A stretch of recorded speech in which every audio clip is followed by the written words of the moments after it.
आज के इस वीडियो में हम लोग प्रश्नावली 7.1 का क्वेश्चन नंबर 6 का थर्ड क्वेश्चन सॉल्व करेंगे। तो चलिए देखते हैं कि क्वेश्चन नंबर 6 में क्या दिया है। क्वेश्चन दिया है, निम्नलिखित बिंदुओं द्वारा बनने वाले चतुर्भुज का प्रकार यदि कोई है तो बताइए तथा अपने उत्तर के लिए कारण भी दीजिए। इस क्वेश्चन में यही बोल रहा है कि जो भी इसमें दिया है 4 बिंदु दिया है, इनसे जो चतुर्भुज बन रहा है वह कौन सा बन रहा है उसी को बताना है, यदि बन रहा है तब। तो देखते हैं कि क्वेश्चन नंबर 6 का थर्ड में कौन कौन बिंदु है। थर्ड में बिंदु दिया है 4, 5, दूसरा बिंदु है 7, 6 और तीसरा है 4, 3, चौथा बिंदु है 1, 2। इससे कौन सा चतुर्भुज बनेगा वही हमको बताना है। तो चलिए बिना देर किए हुए करते हैं इसको सॉल्व। सॉल्यूशन में लिखेंगे, माना ए इक्वल जो कि क्या है 4, 5 है, जो बिंदु है वह ए क्या है 4, 5, बी जो है वह 7, 6 है, सी जो है वह 4, 3 है, वह डी जो है वह 1, 2 है। चतुर्भुज ए बी सी डी के शीर्ष बिंदु हैं। तो इस तरह का कोई चतुर्भुज बन रहा है, यह क्या है, ए है, यह बी है, यह सी है और डी है। हमको नहीं पता है कौन सा है चतुर्भुज, वर्ग है, आयत है या समांतर चतुर्भुज है, क्या है हमको नहीं पता है। इसके बीच की दूरी निकालेंगे तब उसके बाद पता चलेगा कि यह कौन सा है। तो दूरी सूत्र का प्रयोग करेंगे। दूरी सूत्र का प्रयोग क्या होता है, दो बिंदुओं के बीच की दूरी का फार्मूला क्या होता है, अंडर रूट में होता है x2 - x1 का whole square plus y2 - y1 का होल स्क्वायर होता है। इसी पे वैल्यू को रखेंगे और इसके बीच की दूरी निकालेंगे। सबसे पहले किसका निकालेंगे, इसके AB के बीच का दूरी, उसके बाद फिर BC के बीच का दूरी, उसके बाद फिर CD के बीच का, फिर इसके बाद AD के बीच का दूरी निकालेंगे। लिखेंगे AB के बीच की दूरी क्या हो जाएगा, यहाँ पे क्या है A, यहाँ पे B है, तो 7 क्या हो जाएगा x2 हो जाएगा, 4 क्या है x1 है और y1 क्या हो जाएगा 5, यह क्या है y1, 6 जो है वह y2 हो जाएगा। तो AB इक्वल क्या हो जाएगा, अंडर रूट में x2 - x1 होता है, तो x2 का मान कितना है 7, उसको रखेंगे, माइनस x1 है, x1 का मान कितना है 4, उसको लिखेंगे, इसका होल स्क्वायर हो जाएगा, प्लस y2 - y1, तो y2 के स्थान पे क्या है यहाँ पे 6 है और y1 के स्थान पे क्या है 5 है, तो उसको रखेंगे, इसका होल स्क्वायर हो जाएगा। अब AB इक्वल क्या हो जाएगा, तब 7 में से 4 घटाएंगे तो कितना बचेगा 3, तो 3 का स्क्वायर, उसके बाद प्लस 6 - 5 करेंगे तो कितना बचेगा 1, तो 1 का स्क्वायर हो जाएगा। अब आगे लिखेंगे 3 का स्क्वायर कितना होता है 9 और 1 का स्क्वायर 1 ही होगा, तो 9 और 1 ऐड करेंगे तो कितना होगा 10, अंडर रूट में कितना आ जाएगा 10। तो यहाँ पे क्या लिखेंगे, अब ए बी इक्वल कितना हो जाएगा अंडर रूट 10 मात्रक आ गया। अब क्या निकालेंगे BC का, तो BC का मान निकालेंगे। BC का मान निकालने के लिए बिंदु कौन कौन सा लेंगे, अब इसके बीच का दूरी निकालेंगे। इसमें x1 हो जाएगा क्या 7, यह x1 हो जाएगा, y1 क्या हो जाएगा इसमें 6 और x2 क्या हो जाएगा, x2 4 हो जाएगा और y2 क्या हो जाएगा 3, 3 जो है वो y2 हो जाएगा। तो यही वाला वैल्यू आगे इसमें BC में रखेंगे। तो BC का मान कैसे निकालेंगे, यहाँ पे दिया गया है, तो BC के बीच का दूरी, B और C के बीच का दूरी निकालेंगे। तो लिखेंगे अंडर रूट में x2 - x1 होता है, तो x2 का मान 4, x1 का मान 7, तो 4 - 7 का होल स्क्वायर, उसके बाद प्लस है y2 - y1 का होल स्क्वायर होता है।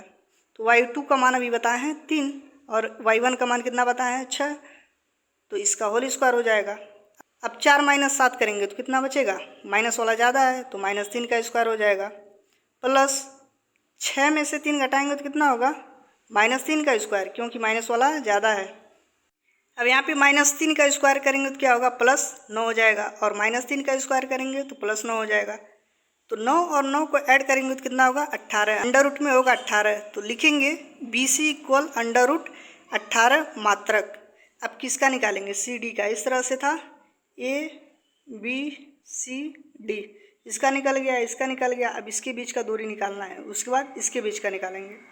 तो इसमें देखेंगे CD के बीच का दूरी क्या हो जाएगा, यहाँ पे कौन कौन x2 x1 लेंगे, इसका निकालना है और इसके बीच का। तो x1 इक्वल क्या होगा 4 और y1 इक्वल 3, इसमें x2 इक्वल 1 हो जाएगा और y2 इक्वल 2 हो जाएगा। यही वैल्यू यहाँ पे रखेंगे। अब तो लिखेंगे CD इक्वल अंडर रूट में क्या होता है, x2 माइनस x1 का होल स्क्वायर। तो x2 का मान 1 है और x1 का मान 4 है, तो 1 माइनस 4 का whole square plus y2 minus y1 का होल स्क्वायर होता है। तो y2 के स्थान पे 2 और y1 के स्थान पे 3 अभी बताए हैं, इसका होल स्क्वायर हो जाएगा। अब 1 माइनस 4 करेंगे तो माइनस वाला ज़्यादा है तो क्या होगा, -3 हो जाएगा, इसका स्क्वायर प्लस -3 प्लस 2 है तो कितना होगा, -1 का स्क्वायर होगा। तो -3 का स्क्वायर कितना आएगा, +9 और -1 का स्क्वायर तो 1 ही होगा, प्लस में आ जाएगा। तो सी डी के बीच की दूरी क्या हो गई, सी और डी के बीच की दूरी, अर्थात सी डी इक्वल √10 मात्रक आ गया इसके बीच का दूरी। अब किसका निकालेंगे, डी ए का। अब डी ए का, इसमें x1 x2 कौन लेंगे, इसमें ए और डी के बीच का दूरी निकालेंगे। तो x1 इक्वल 1 हो जाएगा और y1 इक्वल क्या होगा 2, x2 इक्वल 4 और y2 इक्वल 5। इससे कोई मतलब नहीं है, अगर इसको x1 लेना है, 4 को अगर x1 लेना है और 1 को x2 लेना है, तभी वैल्यू वही आएगा। तो चलिए अब इसमें वैल्यू को पुट करते हैं। तो आगे लिखेंगे डी ए इक्वल, अब लिखेंगे x2 माइनस x1 का होल स्क्वायर, तो 4 माइनस 1 का होल स्क्वायर हो जाएगा, प्लस y2 माइनस y1, तो 5 माइनस 2 का होल स्क्वायर हो जाएगा। 4 में से घटाएंगे तो कितना बचेगा, 3 का स्क्वायर, प्लस 5 में से 2 घटाएंगे तो भी कितना बचेगा, 3, तो 3 का स्क्वायर कितना होगा 9, और फिर 3 का स्क्वायर कितना होगा 9, तो 9 ऐड करेंगे तो कितना हो जाएगा, अंडर रूट में 18। तो डी ए का मान आ गया √18 मात्रक। डी और ए के बीच की दूरी हो गई √18 मात्रक। देख रहे हैं डी ए का मान √18 आया है, सी डी का मान √10 आया है और बी सी का मान कितना आया है, √18 मात्रक। ए बी का मान √10 मात्रक। तो इसको कैसे लिख सकते हैं आगे देखेंगे। अब यहाँ पे देख रहे हैं एक तरह से ए बी का मान और सी डी का मान इक्वल था और ए डी और बी डी का मान इक्वल था, तो एक तरह से आयत भी बन सकता है और या तो समांतर चतुर्भुज भी बन सकता है, इस तरह से भी बन सकता है, लेकिन अभी पूरा कंडीशन अभी फॉलो नहीं हुआ है। देख रहे हैं आमने सामने की भुजा इक्वल है, तो यह किस में होता है, आयत में भी होता है और समांतर चतुर्भुज में भी। अब इसका विकर्ण निकालेंगे, इसका विकर्ण अगर बी डी और ए सी का निकालेंगे, अगर इक्वल आ गया तो आयत होगा, अगर इक्वल नहीं होगा तो क्या होगा, समांतर चतुर्भुज होगा।